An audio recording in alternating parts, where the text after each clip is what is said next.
H. Some people don't deserve the pedestal you've placed them on. You call it respect. But what if it's really just fear, guilt, or an old wound dressed up as loyalty? Today, it ends.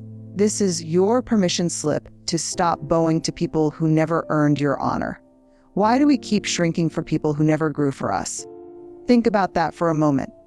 Somewhere along the line, someone convinced you that your value is tied to how quiet you can be, how agreeable, how invisible.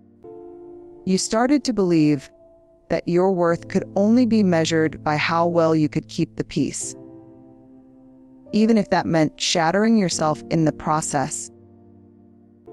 It didn't start with them. It started earlier. Maybe it was a parent who praised you only when you stayed out of the way, and the quiet ache. Maybe it was a teacher who smiled when you made yourself small so others could shine. Or maybe it was a church, a culture, a system that taught you good people don't make noise, good people don't upset others, good people obey. And you did. You became so good at bowing, you forgot you had a spine. We were taught to respect our elders, respect authority, respect tradition. And while there's beauty in honoring wisdom and structure, what happened that? Respect turns into worship of dysfunction. What happens when the people we're told to honor are the ones who wound us the most? Quiet H. It's like living in a house with mirrors only on the outside. You spend your life reflecting everyone else's needs, their expectations, their pain. And the quiet ache, but you've stopped seeing your own face. You've stopped hearing your own voice. You keep trying to be respectful, but what you're really doing is abandoning yourself in slow motion. Respect is beautiful, but forced reverence, that's fear in costume. And the quiet sh. And fear, especially when it's baked into your self-image, can make you tolerate things you'd never allow someone else to endure. You convince yourself it's maturity, quiet HE, it's loyalty. But deep down, there's a voice, a tired, aching voice whispering, "This is not what I was made for." You were not made to spend your life kneeling to people who only stand taller when you bend. And here's the tender truthing, quiet HE. If you keep bowing to the people belittle you, it's not because you're weak. It's because you were conditioned to believe that love and submission were the same thing. That kindness means silence. That compassion means compliance. But real compassion, true, fierce compassion, starts within. And sometimes, quiet ache, the most sacred thing can do is to stand up tall, shake the dust off your knees, and walk away from anything that requires you to disrespect yourself in order to be accepted. You don't have to hate them. You don't have to scream. You don't even need to make a scene. All you need, dog, is stop bowing. Quietly, boldly, without apology, and the quiet H. Because every time you bow to someone who hasn't earned it, you abandon the person who has you. And that person is aching to rise. Why do we confuse power with wisdom? Authority with kindness? Influence with integrity? We live in a world that's loud. People who shout the most are often mistaken for leaders. People who dominate conversations are seen as confident. And people who shame others into silence are somehow labeled strong. But let's look closer, H-Ache. Some of the most dangerous people in our lives wear masks made of false power. They dress it up in charisma, in eloquence, in success. But underneath all that noise, what they really carry is fear. Deep, paralyzing fear that they will be unmasked. So instead, they control the room before the room has a chance to see them. They'll call it leadership. They'll call it love. They'll even call it protection. But it's not. It's manipulation. It's insecurity in a costume of confidence. Think about the boss who yells, not to solve problems, but to silence your perspective. Think about the parent who controls every move you make, not because they love you, but because they're terrified of losing their sense of dominance. Think about the partner who makes you feel like you're too emotional, too needy, too much. Because deep down, they're scared of being truly seen. These people aren't powerful. They're terrified. And here's the twist that hurts the most: many of us are trained to admire them, to chase their approval, to stand up straighter when they walk in the room. Why? Because we mistake intimidation for influence. But true power doesn't need to raise its voice. True strength doesn't humiliate. Real leadership holds space. It doesn't demand it. Let me say that again. Real leadership holds space. It doesn't demand it. When someone tries to make you feel small, they are revealing everything you need to know about their inner world. They are showing you their cracks. Because no whole, healthy, grounded person needs to belittle others to feel strong. Their power is a performance. Their dominance is a disguise. And their need to control you. That's just a mirror of how deeply out of control they feel inside. And yet, you've probably called it respect.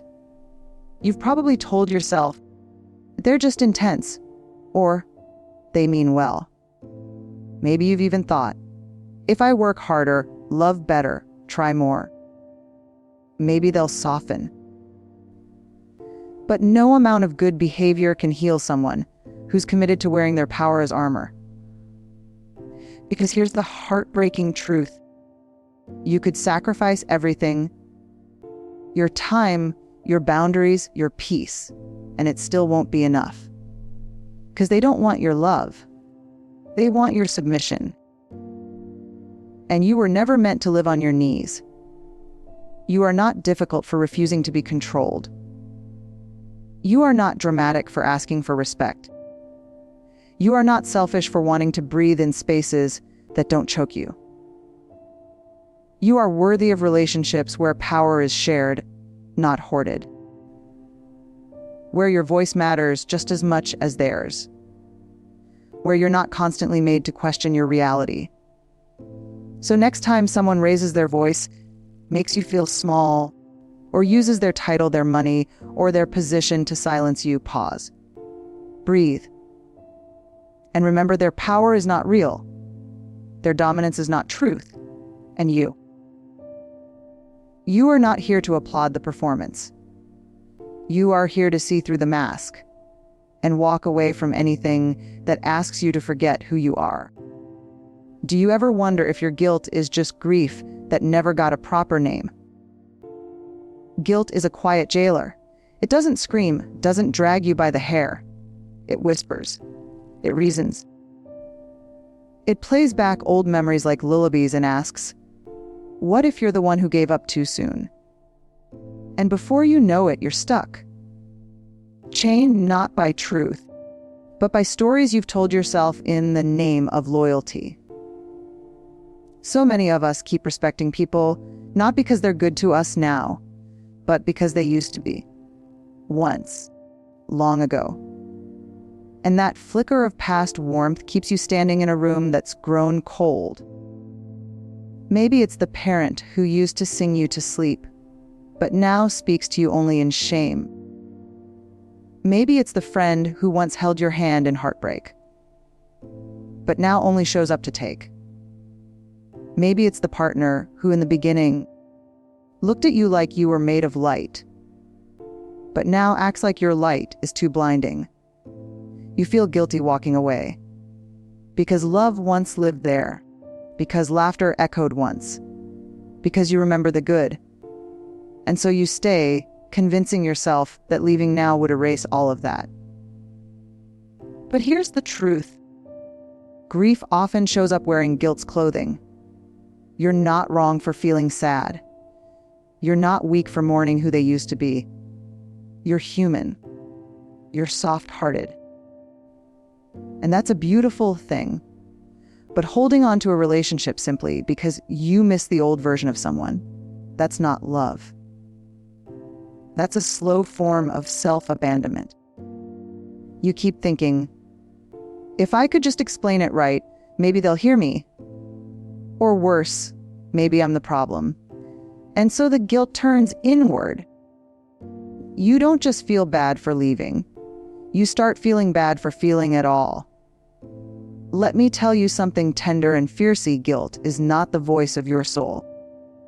Guilt, when misplaced, is just a byproduct of having a beautiful heart in a world that sometimes teaches you to betray it. You are allowed to outgrow people. You are allowed to choose peace over performance. And you are allowed, hear me now, you are allowed to walk away without hating them, without making it a war, without needing them to understand. Sometimes closure isn't a conversation. Sometimes it's a quiet decision. I will not keep setting myself on fire to keep someone else warm. Forgiveness doesn't always mean reconciliation. It can mean releasing someone from your story without dragging your heart through another chapter of suffering.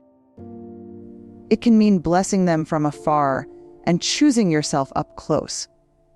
Because the truth is, guilt only chains you when you forget who you are.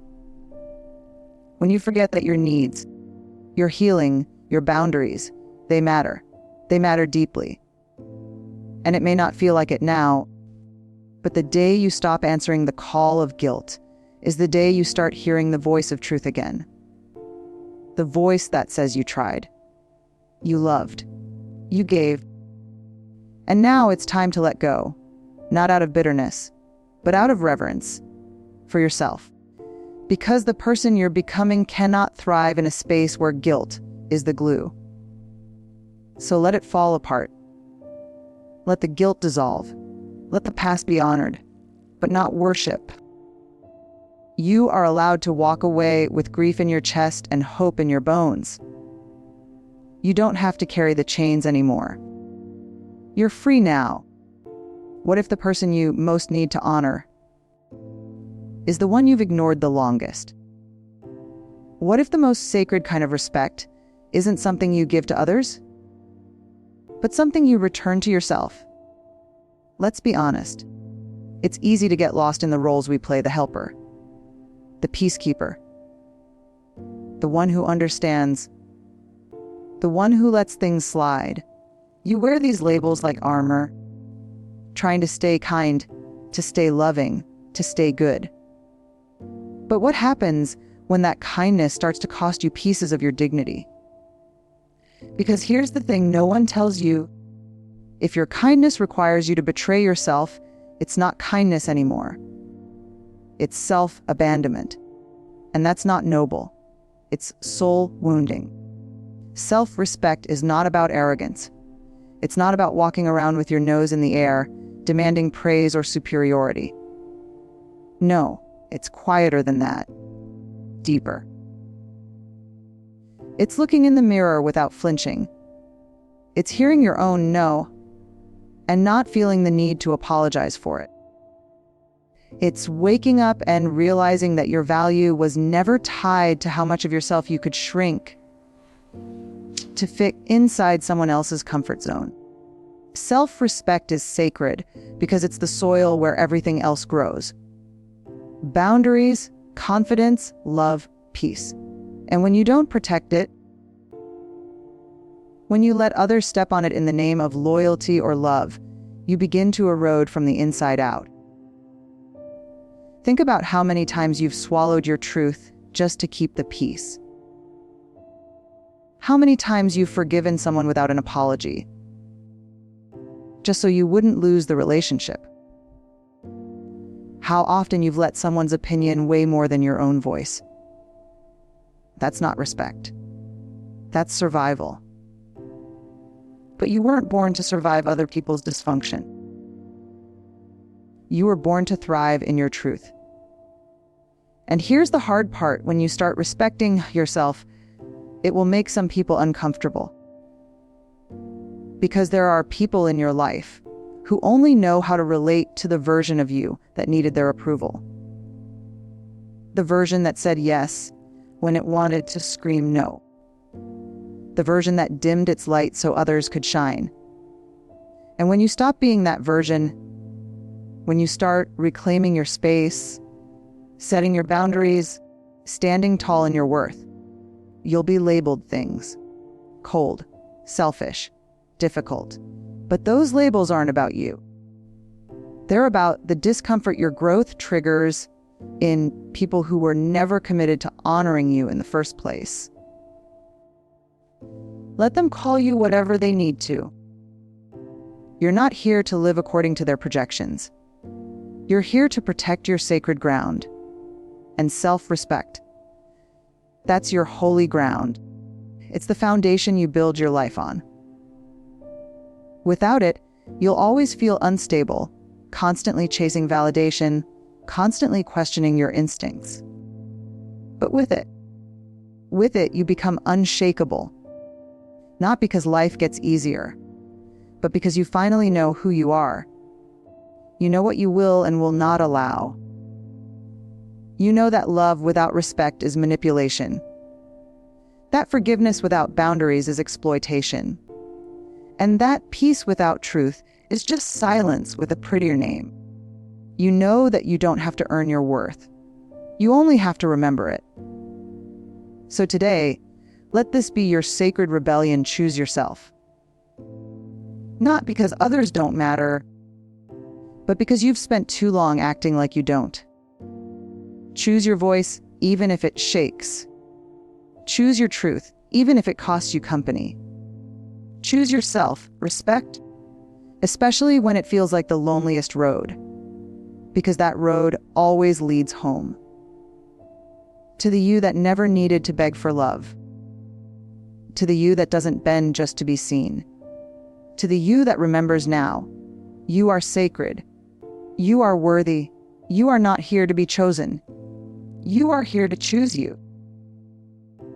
There comes a moment in every soul's journey when the pain of staying the same becomes heavier than the fear of changing.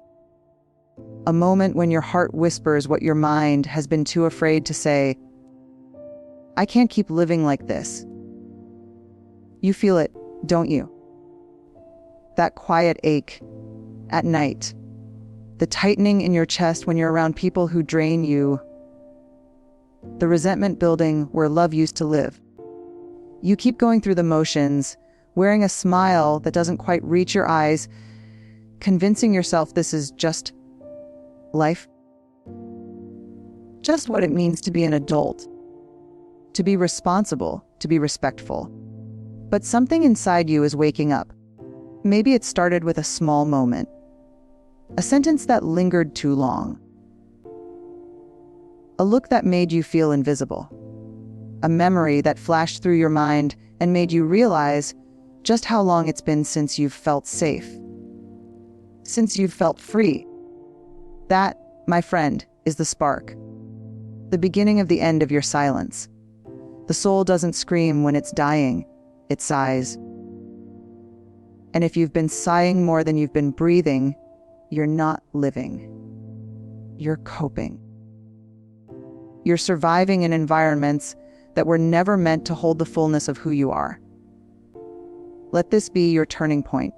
Not the dramatic, cinematic kind.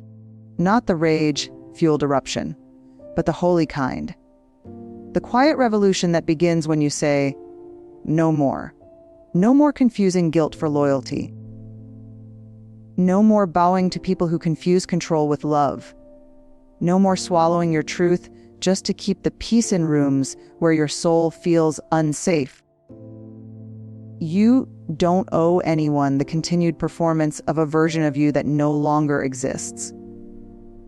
You don't have to make a scene. You don't have to burn bridges.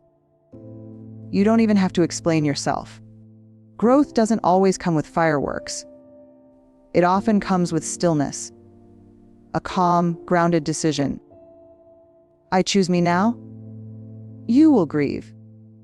Oh yes, you will. The people you hoped would love you differently. The dreams you attached to the wrong foundations. The old self you wore like armor.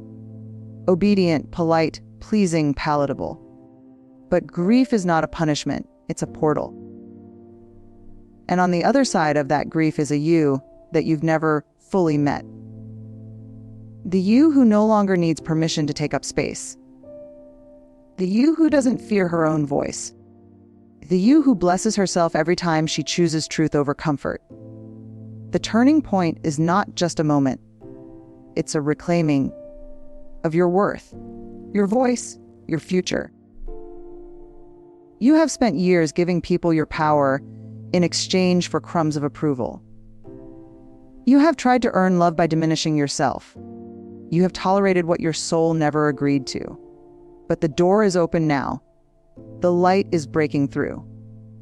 And the only thing you need to do, the only brave, holy, terrifying thing, is take one step in the direction of yourself. Just one. A phone call you don't return. A boundary you finally enforce.